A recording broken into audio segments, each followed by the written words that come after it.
Hello everyone, সবাইকে super duper Sunday. এই দেখো আজকের মেনু হচ্ছে আমাদের বাসন্তী পোলাও।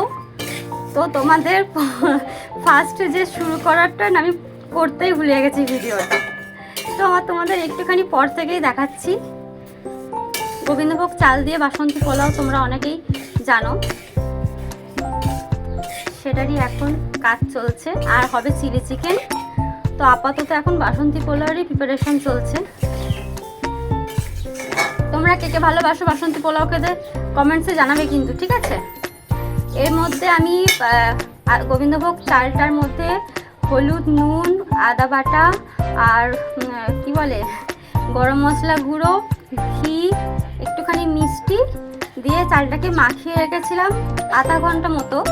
তারপরে আবার কড়াইতে ঘি, গোটা গরম মশলা দিয়ে এটাকে একটুখানি ভাজা ভাজা হলে পরিমাণ মতো জল দিয়ে তারপরেই একটুখানি হালকা বন্ধ করে আছে রেখে দিয়ে তারপরে রেডি হয়ে যাবে বাসন্তী পোলাও। তোমরা অনেকেই রেসিপি জানো, বাট আমি এটাই জানি। যদি তোমাদের কাছে আরও একটু স্পেশাল কোনো টিপস থেকে থাকে তোমরা কিন্তু আমাকে জানাবে, ঠিক আছে, কমেন্টসে। তো ঠিক আছে, চলো তোমাদের এটা ফিনিশ করা হয়ে যাওয়ার পর একদম ফিনিশ পর্বে তোমাদের আবার দেখাবো, ঠিক আছে? তো ভাজা ভাজা হয়ে গেছিলো চালটা। এবার অন্য কড়াই একটু গরম জল করে নিয়েছিলাম পরিমাণ মতো, যা জলটা লাগবে। তো সেই গরম জলটা ঢেলে দিলাম, আর নামানোর আগে কটা কাঁচা লঙ্কা চেরা দিয়ে কিন্তু পোলাওটা রেডি হয়ে যাবে আমাদের। ফাইনালি আমাদের বাসন্তী পোলাও রেডি।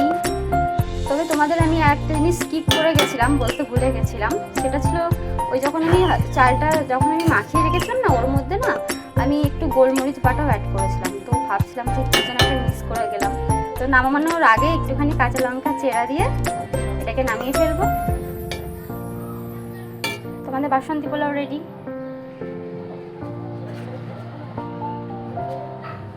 দেখো গাইস, কি দারুণ কালারফুল হয়েছে, একদম পুরো সুন্দর ঝরঝরে হয়েছে। নামানোর পর একটুখানি কিশমিশ দিয়ে দিলাম। আর কাজু বাদাম আমার ফোরজি খুব একটা পছন্দ করে না, যার জন্য ওটা স্কিপ করে যেতে হলো আমাকে। তো ঠিক আছে, ভিডিওটা এটুকুই, দেখাচ্ছে কোনো নেক্সট ব্লগে। টাটা।